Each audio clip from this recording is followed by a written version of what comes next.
Few topics dominate English football's airwaves quite like the so-called Big Six, who loom large over almost every aspect of Premier League discourse. They are English football's richest clubs, most successful clubs, and, in the eyes of some of their rivals at least, most corrosive clubs. 4 years ago, they all agreed to up sticks and join the European Super League, a semi-closed league format which would have protected their revenue and standing even more than the status quo, undermining sporting merit in the process. One of the leading criticisms of the so-called Big Six or Rich Six is not just that they command great power and resources, but that it has been made impossible to catch them. Newcastle United are the richest club in the world in terms of the wealth of their ownership, namely the Saudi State Sovereign Wealth Fund.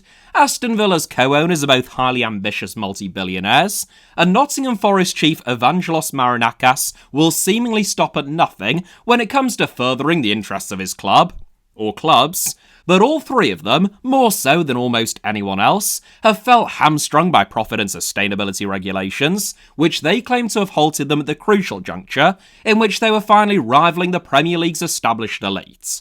Brentford, Bournemouth and Brighton, meanwhile, the three Bs, could hardly have done a much better job in terms of player trading and building highly effective and competent management structures, yet not one of them feels close to usurping any of the Big Six, or even to coming close to them on a consistent basis.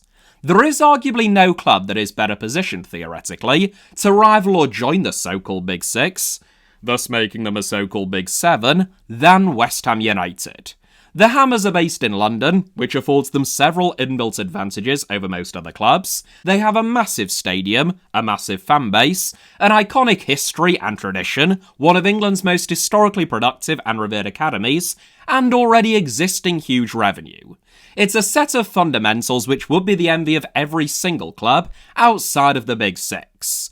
The 2023 UEFA Conference League win felt like a momentous achievement for West Ham, which, under different circumstances, and perhaps different ownership, could have been the catalyst for long-term growth and success.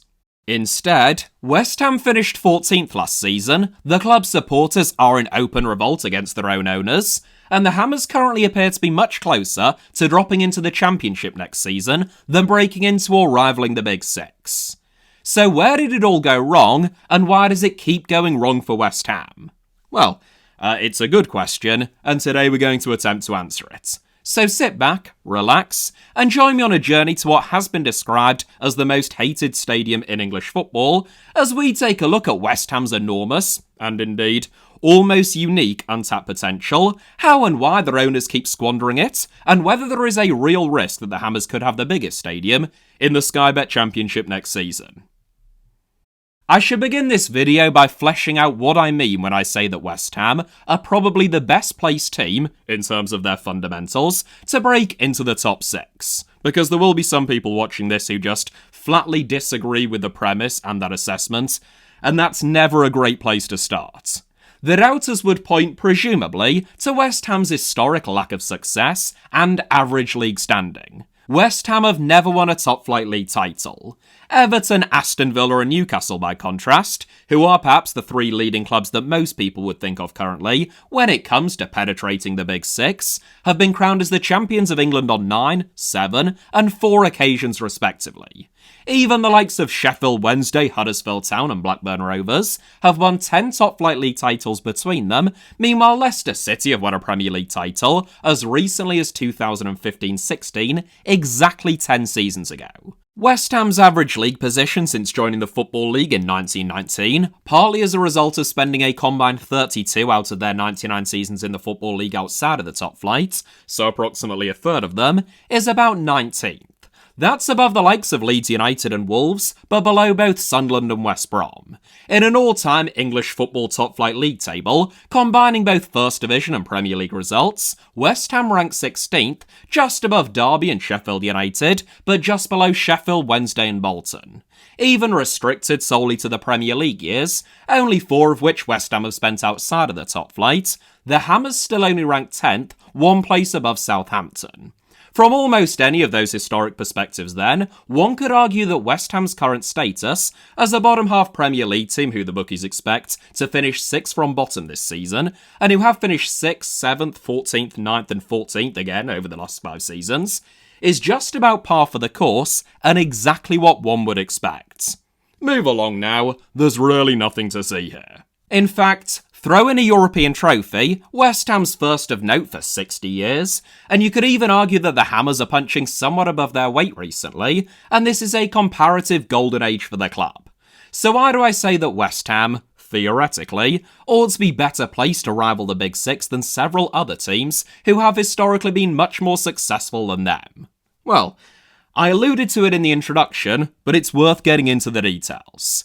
Even with very limited owner funding, and what most West Ham supporters would describe as a chronic lack of competence and ambition at boardroom level, West Ham still have the 8th highest revenue in the Premier League, trailing only the Big Six and Newcastle United, the latter of whom have received intense owner funding in recent years, and the 17th highest revenue of any club in the world, just behind 36-time Italian champions Juventus, and ahead of the likes of Marseille, Napoli and Benfica.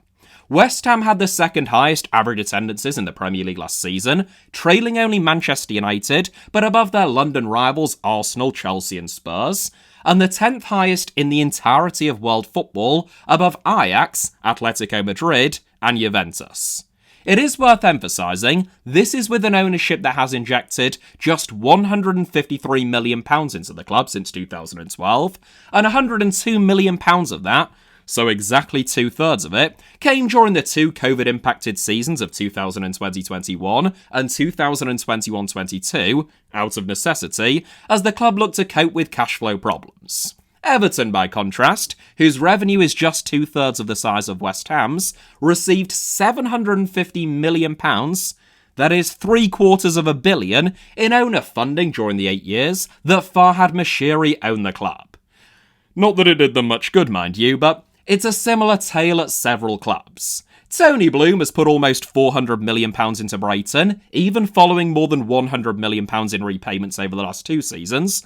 The Saudi state has pumped over £350 million into Newcastle since acquiring the club less than 4 years ago. Nassaf Severas and Wes Edens have injected in excess of £700 million into Aston Villa in only 7 years, and over £360 million over the last 3 seasons alone. And Shahid Khan, through Cougar Holdco London Limited, has provided Fulham with a pretty astonishing £863 million of additional funds since he acquired the club, and in excess of £500 million, so again, £500 million, over the last 5 years alone. These numbers put West Ham's owners to shame. Those figures also exclude the £23.3 million that West Ham's owners have extracted from the club in the form of interest payments, contrasted with a lot of other clubs whose owners make interest-free loans which convert from debt to equity over time, thus making them pure cash injections. And yet, West Ham's revenue remains the 8th highest in England and the 17th highest in the world. It stands to reason, therefore, that with Newcastle or Villa levels of owner funding, at least if shrewdly deployed, unlike at Everton, West Ham's revenue would be considerably higher than it already is.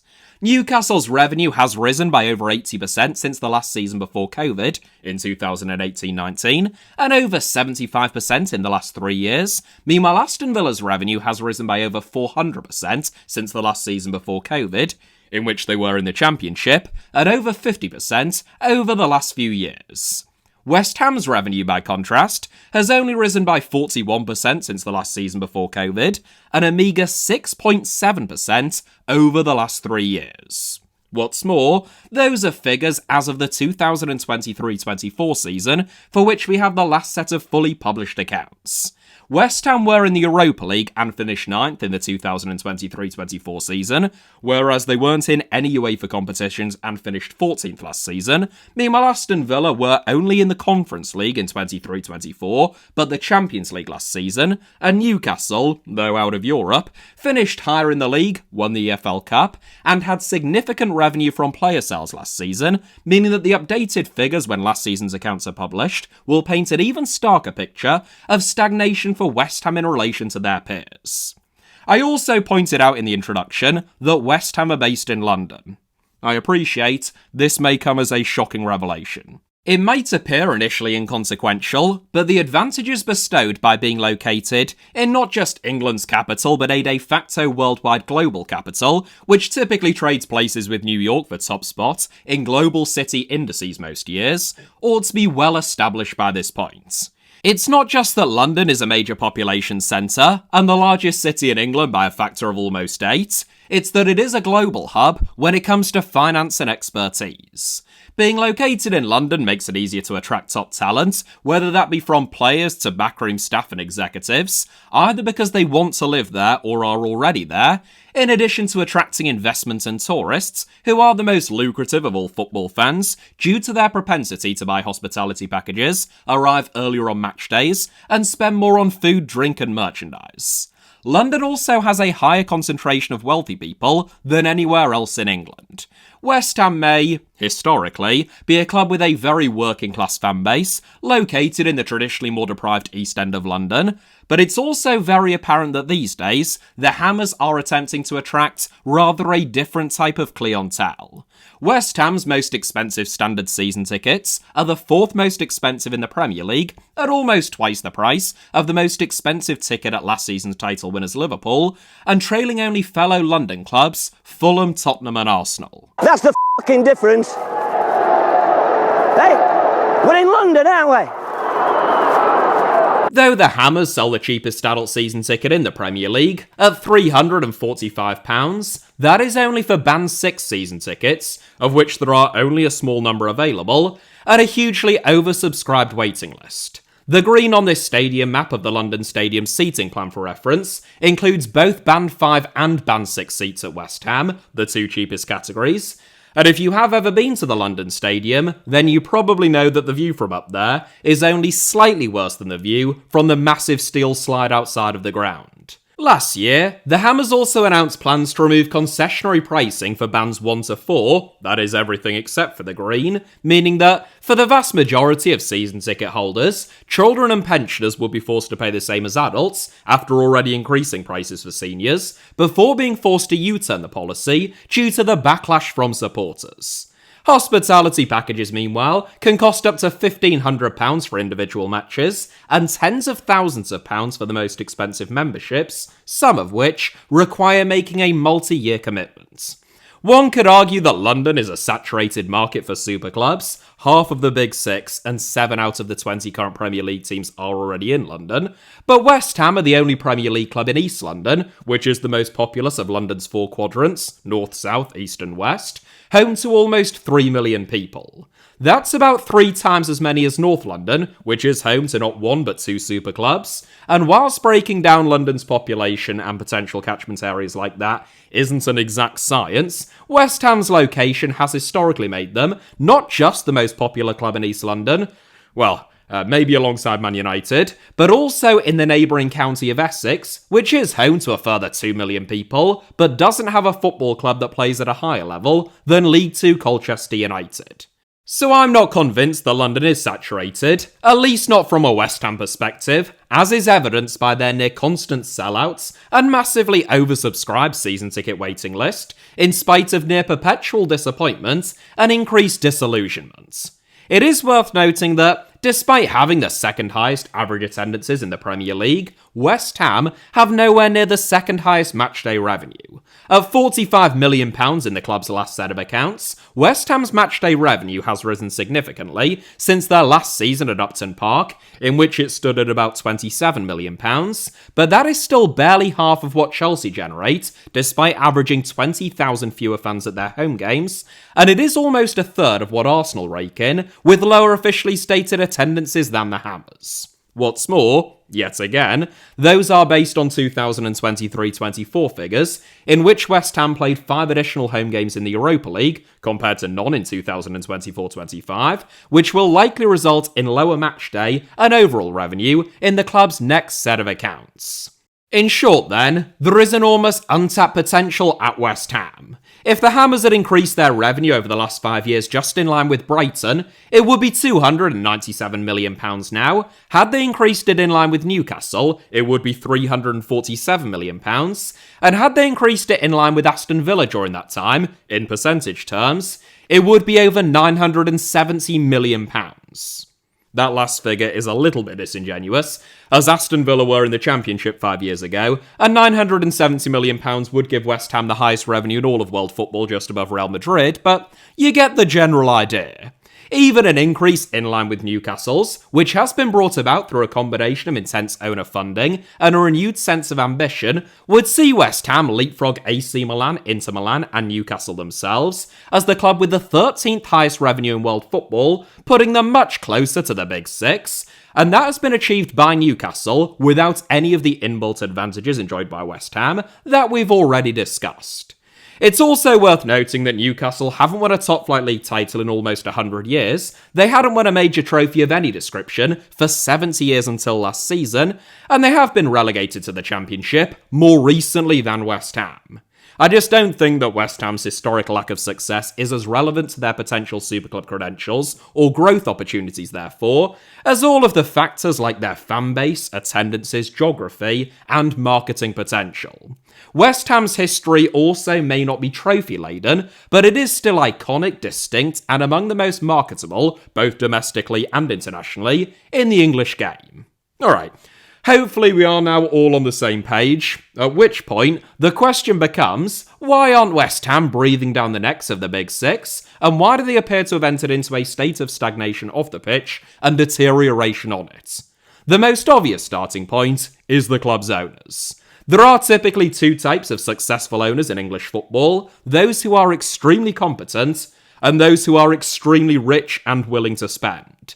Liverpool's owners, John W. Henry and FSG for example, have ploughed very little money into the club, but have run Liverpool so well that they've achieved great things on and off the pitch regardless, whereas Roman Abramovich's decision-making could be a little bit reckless and ill-judged on occasion, but he injected £1.5 billion into the club, virtually guaranteeing success.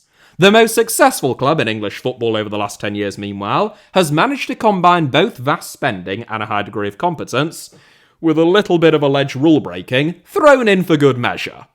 I said alleged, just in case any of the UAE's band of lawyers might be watching.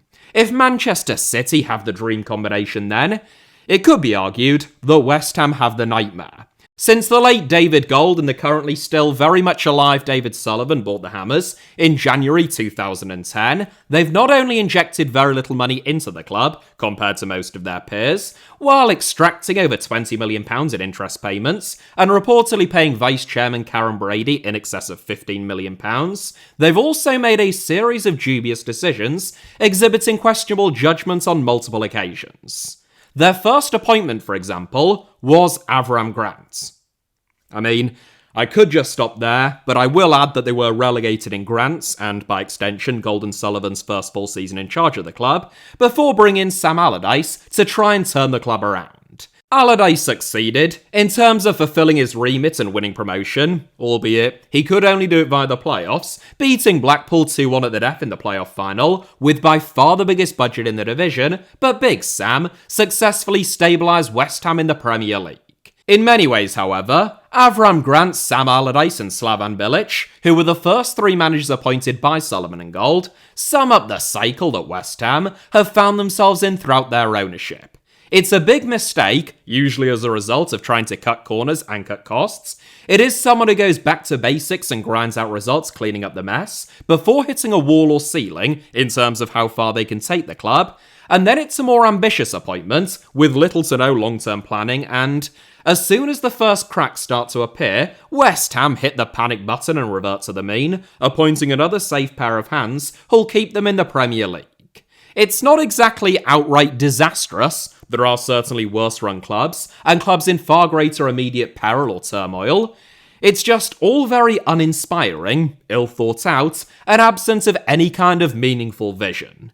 It is why clubs who are well-run, who possess expertise, ambition, and a clear sense of direction, like Brighton, Brentford, or Bournemouth, have all leapfrogged them in recent years, despite having much less pedigree, much less revenue, and far weaker fundamentals. The other problem is that West Ham's owners and senior management have illustrated a consistent inability to learn from their mistakes. Following Slavan Bilic's sacking almost 8 years ago, with West Ham mired in a relegation scrap, David Moyes was brought in to keep the club in the Premier League. Moyes, like Allardyce, did what was asked of him, securing a comfortable 13th place finish, 9 points clear of the drop, but that was a firefighting mission, with Moyes only ever appointed on a 6-month contract, and when it expired he moved on. Manuel Pellegrini, a Premier League title winner no less, was supposed to be the statement of intent that took the Hammers to the next level, but 18 months later, he too was gone, with West Ham back in a relegation scrap, and Moyes once again tasked with keeping the club up.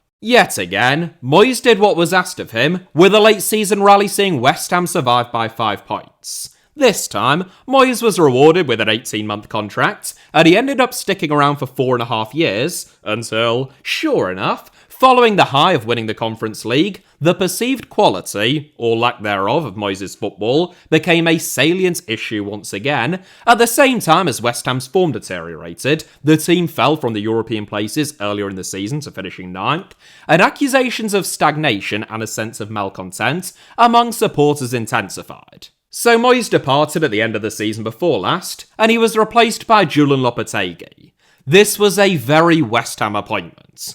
Not just in the sense that it wasn't very good, though that too of course, but insofar as Lopetegui was out of work at the time, he had a decent CV, and it felt as though he was the most credentialed manager available for a reasonable price at the moment that West Ham needed one.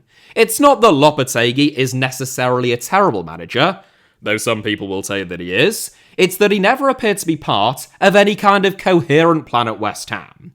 It has been reported that Brighton, regardless of who is in charge at any given time and how long is left on their current contract, keep a list of managerial candidates which is constantly scrutinised and updated, depending on suitability and availability, so that if their current manager has to be sacked or, as has been far more common in recent years, is poached by someone else, they're never caught off guard, and they're always clear about who the leading candidates are to replace them, who they need to interview, and how they will segue into the club's larger management operation.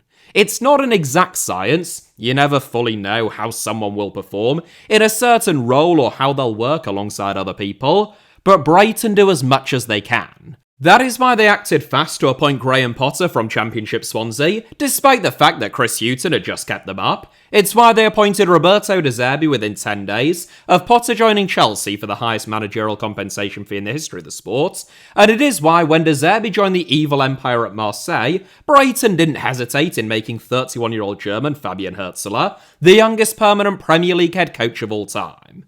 Both Manuel Pellegrini and Julian Lopetegui were more credentialed and bigger names than Fabian Hürzeler, but it seems doubtful, and maybe I am being harsh here, that either David Sullivan or Karen Brady had been charting his career progress closely for years, analysing both his strengths and weaknesses, and determining how well suited he would be to the top job at the London Stadium, as Brighton do with all of their appointments. It was reported at the time that West Ham sporting director Tim Staten favoured a younger candidate, believed to be Sporting head coach Ruben Amorim. Amorim held talks with the Hammers, but, again, it was reported that David Sullivan favoured Lopetegui's experience, and was put off by the reported €10 million release clause that West Ham would have to pay Sporting to release Amorim from his contract.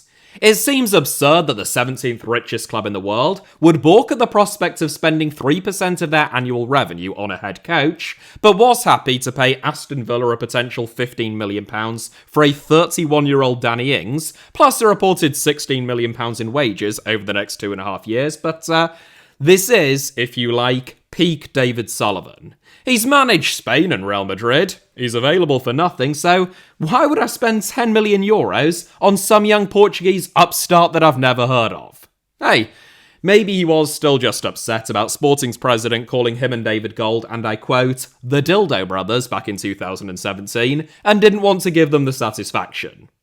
Well, he sure showed that. It was also reported at the time of Lopetegui's appointment that, along with Ruben Amorim, Paulo Fonseca, Sebastian Hoeneß, Hansi Flick and Marco Silva were all considered for the job, but not, and I repeat, not, Graham Potter.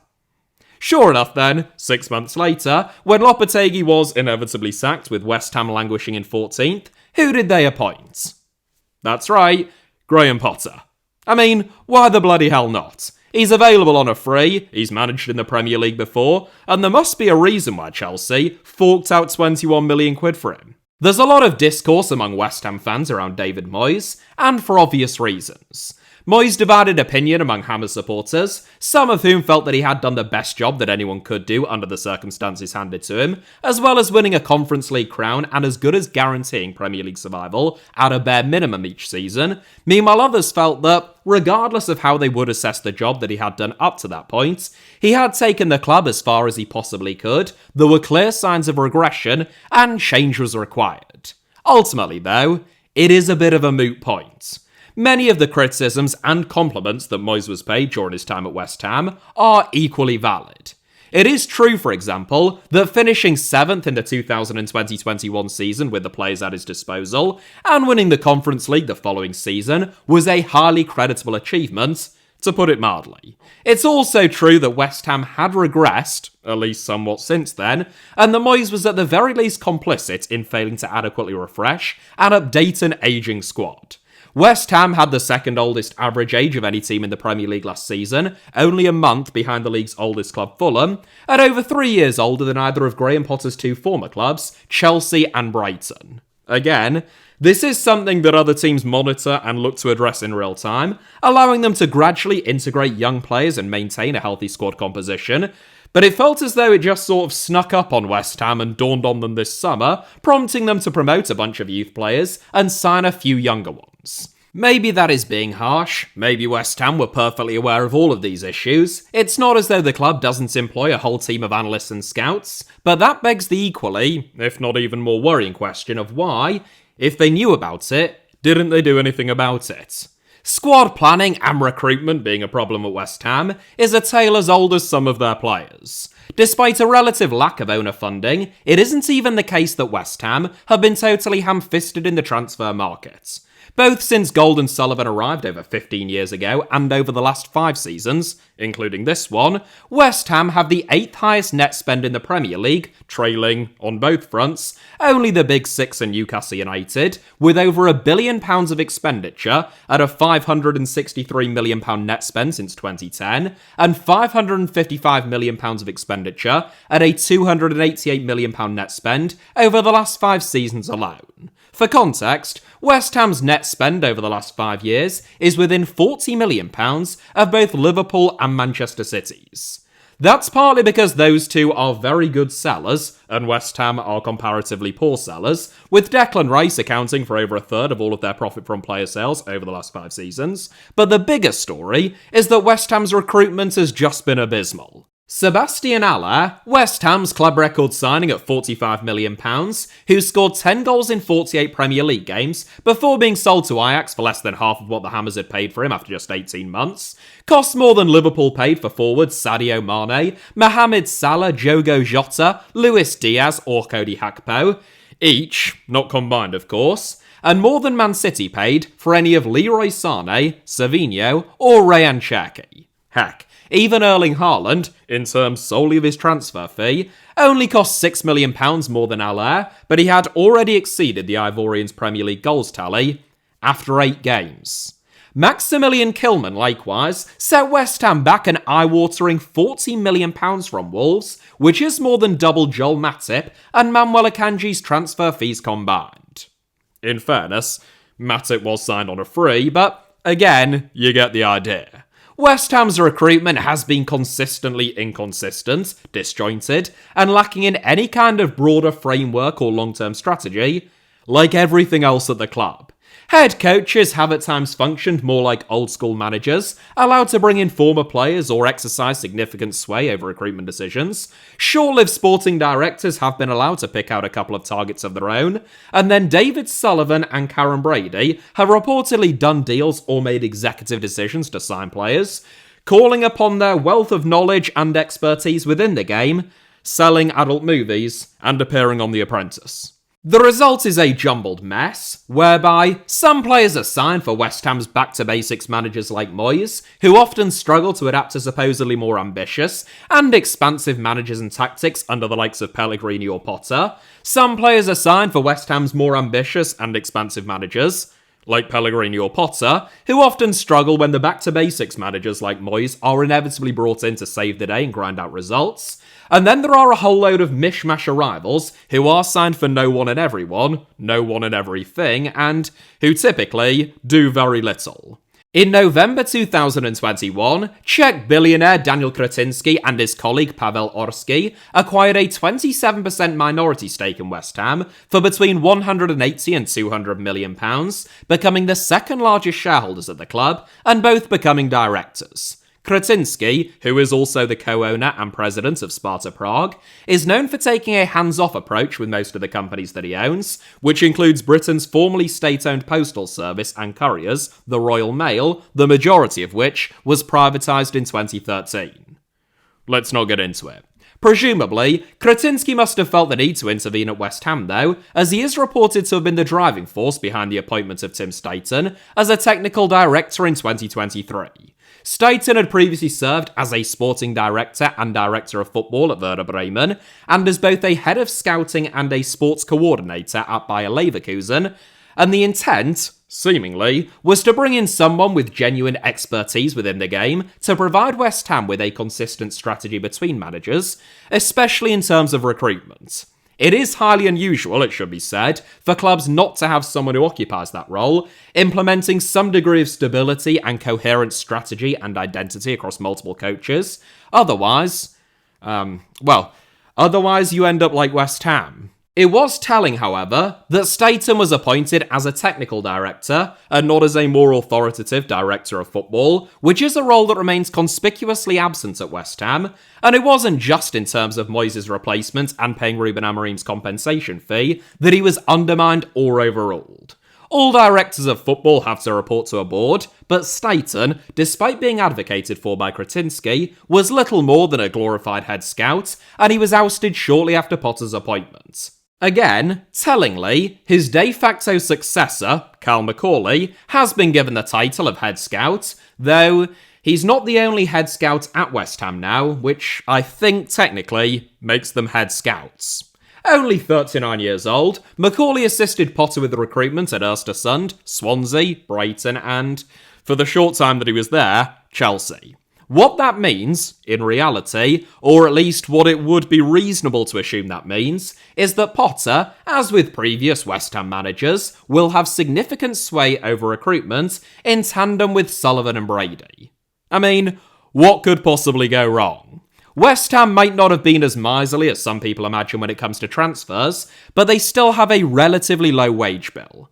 The Hammers had the 10th highest wage bill in the Premier League, as per their last set of accounts, in the 2023-24 season, meaning that they very slightly overachieved to finish 9th, and most likely slightly more significantly underachieved in finishing 14th last season. But by virtue of having the highest revenue outside of the Big Six and Newcastle, West Ham have among the smallest wage bills in the Premier League as a percentage of their revenue.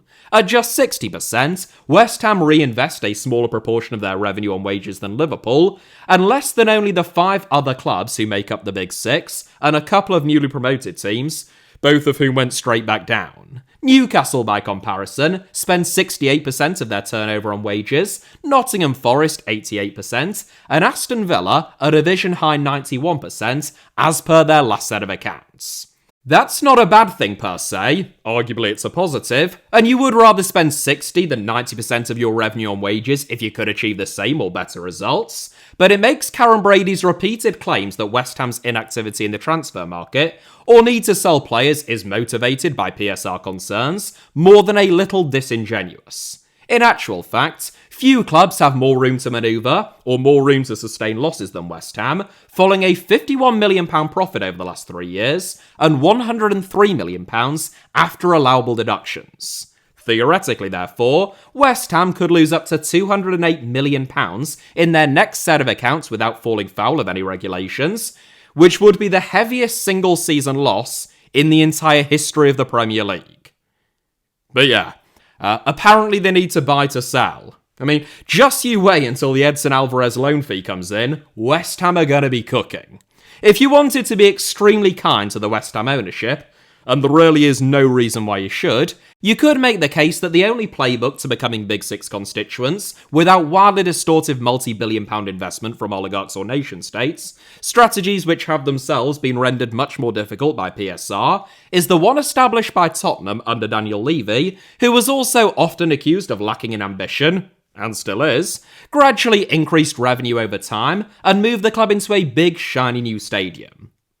It's the best you can do, but it doesn't hold up to much scrutiny. Spurs might not have spent a fortune and maintained a consistently very low wage to turnover percentage, but they also recruited very smartly on occasion, with the likes of Luka Modric, Dimitar Berbatov, Gareth Bale, Kyle Walker and Christian Eriksen, all of whom were sold for a fortune. They have only finished in the bottom half twice in the last 20 years, one of those being last season, of course, in which they concentrated on and indeed won the Europa League. They enjoyed back-to-back top 5 finishes under Martin Jol, qualified for the Champions League under Harry Redknapp, and became Champions League regulars and finished as high as second under Maurizio Pochettino. Tottenham built a genuinely outstanding team under Pochettino, with their most selected 11 in the 2016-17 season, at arguably their high point, reading Hugo Lloris, Kyle Walker, Toby Alderweireld, Jan Vertonghen, Danny Rose, Victor Wanyama, Eric Dyer, Christian Eriksen, Dele Alli, Heung-min Son and Harry Kane, with Moussa Dembele also rotating in that midfield. That is incomparable, by many orders of magnitude, to anything that Sullivan, Brady and formerly Gold have built at West Ham United. Likewise, the Tottenham Hotspur Stadium has been described as the best purpose-built football stadium in the world. That is not a description that anyone, except perhaps for Karen Brady, would give of the London Stadium, which of course isn't even a purpose-built football stadium at all. I have made an entire video about the London Stadium, which I would arrogantly recommend as usual, but no, do actually watch that one because it is quite good, so I won't labour the point too hard, but West Ham supporters left Upton Park with great sadness and moved into the London Stadium with grave reservations. 8 years on, none of those concerns have proven to be misplaced. Even if you accept that West Ham had to move on from Upton Park, or that getting the taxpayer to cough up to convert the Olympic Stadium into a massive ersatz football stadium was an offer that was too good for West Ham's owners to turn down, the promise that was made to West Ham supporters, as part of the compromise of leaving behind an intimate and storied old ground for a comparatively soulless one with a wretched view and a dubious atmosphere, was a world-class stadium for world-class players and a world-class team. The first one always seemed doubtful, but West Ham have been left with none of the above.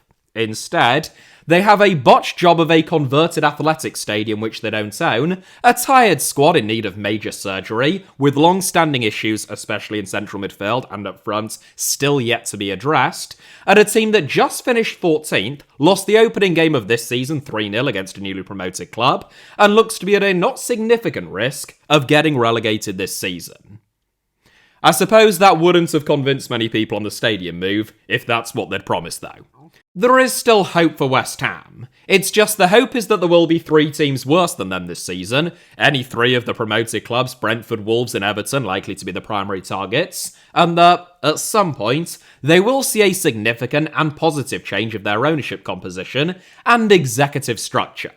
Daniel Kretinsky's acquisition of 27% of West Ham's shares in 2021 was reported to be the first step towards a full takeover in some quarters, with reports of an option to buy out West Ham's other owners, though the prospect of a full sale was always downplayed by David Sullivan, who, along with Karen Brady, still insists that the club isn't for sale. Likewise, American billionaire Trip Smith acquired a 10% stake in the club in 2017, diluted to 8% following Kretinsky's investment in 2021, and has at times been rumoured with a likely hostile takeover, likely as the ringleader for an American consortium, as it seems doubtful that Smith commands the necessary resources to acquire and run the club on his own. The possibility of a hostile takeover has arisen in light of David Gold's passing, with his family estate, represented by his daughter Vanessa Gold, holding 25.1% of the club's shares. In October 2023, Gold appointed Rothschild & Co. to assist with either a partial or a full sale of the family's shares. If Kretinsky, for example, were to acquire the Gold family shares, he would own a majority 52.1% stake in the club, compared to David Sullivan's 38.8%, providing him with a controlling interest and allowing him to call the shots. It has been almost 2 years since Gold tentatively put a family's shares up for sale though, and there is little evidence that a sale is imminent. What seems far more likely at this stage is that if West Ham's results under Graham Potter don't improve, and the Hammers were 15th in the form table following his arrival last season, above only the 3 relegated clubs and the Europa League finalists, Sullivan will pull the trigger again, appoint a firefighter like Sean Dyche, which would just feel like a worse version of David Moyes, and the whole cycle will start all over again. Outside, perhaps, of West Ham's academy, and even that is up for debate, virtually every aspect of the club, from the first team squad to the club's outdated training ground, has been left neglected or mismanaged under the current board. West Ham are, certainly in terms of recruitment, the most amateurish club in the Premier League. If you put a gun to my head and made me answer, and to be clear, I would really rather you didn't, I'd say that West Ham will survive this season. But the Hammers squad, manager and fallen technical directors are symptoms of the club's sickness, not the cause. Until a treatment is administered, almost certainly taking the form of a boardroom excision, the sickness will remain. Anyway, that is it for today's video, but thank you all very much, as ever, for watching. Hit the like button if you enjoyed it or found it remotely informative, and I really do mean, as always, remotely. That's enough for a like.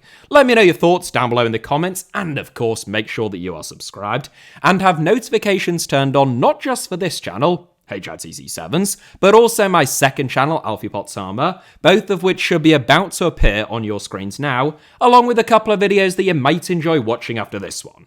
You can also find me on various social media platforms, if you're an oddball, typically via the username at HITC Sevens, and you can now support me additionally, if you are really odd, no, not really, please do, either via the Alfie Potts Armour YouTube channel, where you can become a channel member, or leave a super thanks, super chat rather, I should say, and also, alternatively, via buymeacoffee.com/Alfie Potts Armour, where you can do the exact same things, but Google won't take 30% of it. I think it's 8% there. Anyway, do that if you want to, don't if you don't. Have an absolutely bloody brilliant week. I'll see you next time. Love you lots. Cheers.